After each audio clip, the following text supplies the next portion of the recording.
मुंबई महानगरपालिकेच्या निवडणुका संपन्न झालेल्या आहेत. यामध्ये महायुतीला चांगलंच यश मिळत आहे आणि महापौर देखील महायुतीचा बसणार आहे. पण अशामध्येच पराभव देखील अनेकांचा झालेला आहे. आपल्यासोबत बोलण्यासाठी समाधानदादा सरवणकर आहेत.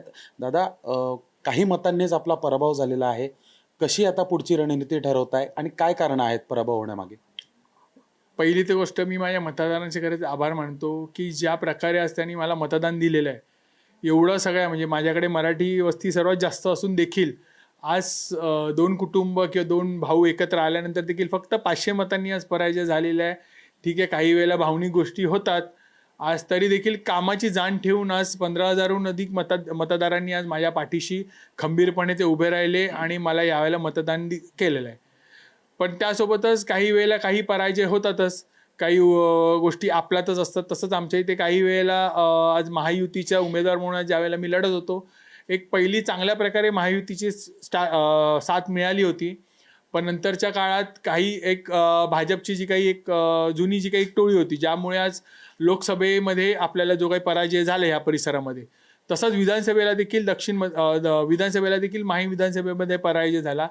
तीच टोळी परत एक कार्यरत झाली आणि कुठेतरी महायुतीचे सर्व उमेदवार, फक्त आमचे उमेदवार नव्हे तर भाजपचे उमेदवार देखील कसे पडतील ह्यासाठी ही टोळी काम करायला लागली. आज व्हॉट्सअपच्या माध्यमातून एकमेकांना मेसेज द्यायला लागले, आज फोन करायला लागले की या सीट पाडायच्यात आणि अशा प्रकारे आज चुकीच्या पद्धतीने हे काम होत होतं. मला असं वाटतं आज सर्व एकजुटीने जर काम केलं असतं तरी देखील आज हा 100ही उमेदवार आपले 100% विजय झाले असते.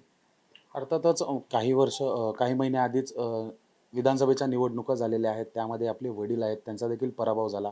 आपला देखील झालेला आहे. आपली बहीण आहे, त्यांना देखील पराभवाला सामोरं पूर्ण समाधान सदा सरवणकर यांचं कुटुंब राजकारणाच्या बाहेर फेकलं गेलं आहे का? नाही, मला नाही वाटत राजकारणाच्या बाहेर फेकले गेले, कारण की मतदार हे आमच्या सोबत आहेत. आज 191 मध्ये प्रिया सरवणकर गुरव ही फक्त 100 मतांनी पराजय झाली. आज समोरची जी उमेदवार होती ही मुंबई महानगरपालिकेची 4 वेळा कॉर्पोरेटर होती, 5वी निवडणूक तिची. त्यासोबत मुंबई शहराची ती महापौर होती. त्यासोबतच विधानसभेमध्ये ती आमदार होती. एवढं सगळं असून, दादरसारखा वॉर्ड असून तिच्याकडे, दोन्ही ठाकरे बंधू एकत्रित येऊन देखील ती फक्त 100 मतांनी विजय झाली. त्याच्यामुळे हा तिच्यासाठी विजय आहे की पराजय आहे हा तिने विचार करायला पाहिजे. तिला आनंद नक्की मिळत असेल, पण एवढे ठाकरे कुटुंब एकत्र येऊन देखील दादरसारख्या वस्तीमध्ये तू फक्त 100 मतांनी विजयी होतेस. त्याच्यामुळे कोणाला फुसणार, कोणाचं नाव फुसणार याच्यावर नसतं. मतदार हा कामाला जाणतो आणि सरवणकर साहेबांचं काम या विधानसभेमध्ये प्रत्येक वस्तीमध्ये आहे. प्रत्येक नागरिक त्यांना ओळखतो की जे काम करणारा व्यक्ती आहे. आज देखील जरी आमदार समोरच्या पक्षाचा आला असेल तरी लोकांची ज्यावेळेला समस्या असते ते सरवणकर साहेबांकडेच येतात. हे समोरच्यांचं दुःख आहे आणि ह्या दुःखासाठी मी आता त्यांना काहीच नाही करू शकत. ही भारतीय जनता पक्षाची नेमकी टोळी कोणती आणि यातले सदस्य कोण आहेत?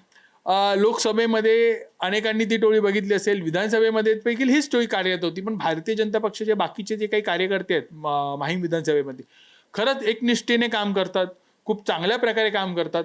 पण ह्या लोकांमुळे आज ती जी काही मंडळी आहेत त्यांच्यावरतीही प्रेशर येतं. त्यांना देखील हे ब्लॅकलिस्ट केली जातं की जर आमचं काम केलं किंवा महायुतीचं काम केलं त्यांना ब्लॅकलिस्ट केलं जातं. अशा प्रकारे जातात आणि आज ही जी टोळी आहे ही कोणालाही मानत नाही. आज मुंबई अध्यक्षांना त्यांच्या मानत नाही, आशिष शेलारांना मानत नाही. आज एकेरी भाषेत त्यांचा उल्लेख केला जातो त्या लोकांकडनं. एवढ्या घमेंडीमध्ये आज ती काही चालतात. फक्त एवढंच आहे की आज त्यांच्याकडे त्या पक्षाचं पद आहे आणि त्या पदामुळे आज ते काही या गोष्टी घडतात. मला असं वाटतं की या निवडणुकीमध्ये हा जो काही त्यांच्या पक्षाकडनं सर्वे झालेला होता आणि माझ्याकडे RSSचे काही पदाधिकारी आलेले होते, त्या लोकांनी आम्हाला स्पष्ट सांगितलं की ज्या गोष्टी ह्या घडत आहेत त्यांनी स्वतः त्यांच्याकडे ह्या सर्व गोष्टींच्या चॅट्स आहेत, व्हॉट्सअप सगळ्या गोष्टी आहेत.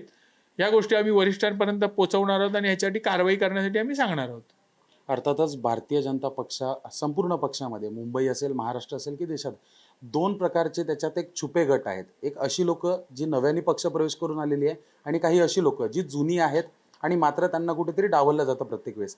आपल्यासोबत जे काही राजकारण अंतर्गत घडलं तर हे 2 पैकी कोणती ती टोळी आहे? नाही, हे नौके आहे. जुनी लोक हे कधीच करणार नाहीत. जुनी लोक भारतीय जनता पक्षाचे हे कार्यकर्ते हे देशप्रेमासाठी काम करतात. जुनी जी लोक आहेत, ही जी काही नवीन अशीच आलेली आहेत काही वर्षापूर्वी भारतीय जनता पक्षामध्ये, त्या लोकांसाठी हे पैसा आणि या सगळ्या गोष्टी समोरच्या पक्षाकडनं मॅनेज होणं आणि दरवेळेला निवडणुकीत सीट पाडणं ह्या सगळ्या गोष्टी होतात. जुन्या कार्यकर्ता हा कधीच तुमच्याकडे 1 रुपयाची म्हणजे तुमची चहा सुद्धा तो पिणार नाही. तुमच्याकडे कधी आला असेल, ते RSSचे कार्यकर्ते तर अशा पद्धतीने काम करतात. तुम्हाला त्या भेटणार सुद्धा नाहीत. कधीतरी एकदा मध्ये येणार, असं असं आमचं काम चालू आहे, इथे इथे तुम्ही लक्ष द्यायला पाहिजे. अशा प्रकारचं त्यांचं काम चालतं आणि खूप चांगल्या प्रकारे काम चालतं.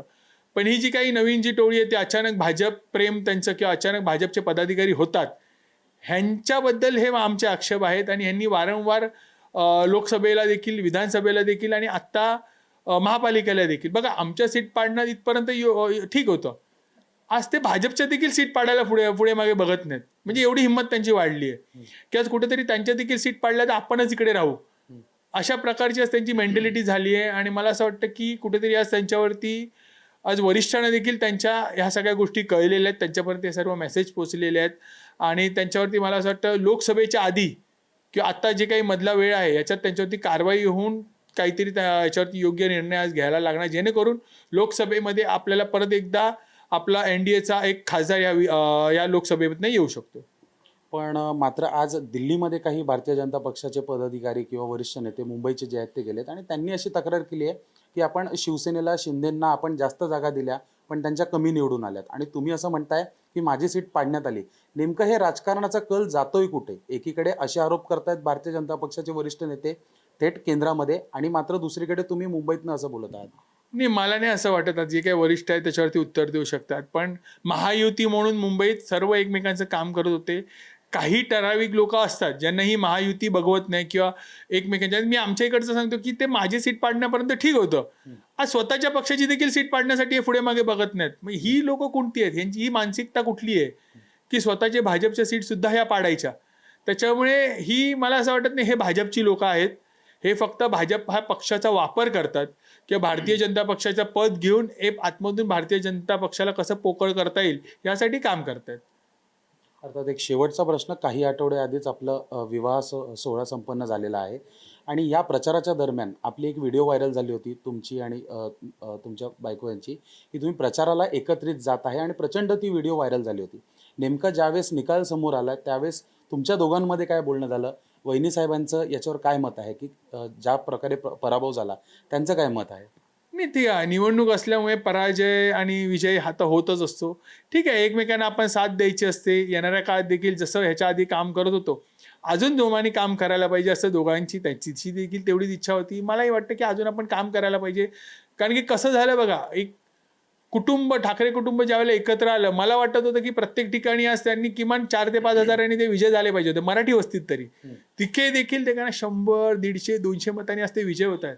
त्याच्यामुळे मराठी माणूस हा आता विकासाला प्राधान्य देतो. कुटुंबापेक्षा विकास जो करेल किंवा प्रभागात जो काम करेल हा प्राधान्य देतो. मराठी मुद्दा हा किती वर्ष तुम्ही अजून चालवणार?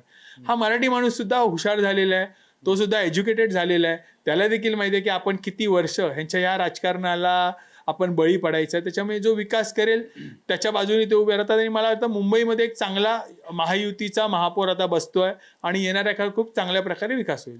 नक्कीच, धन्यवाद आमच्याशी बोलल्याबद्दल.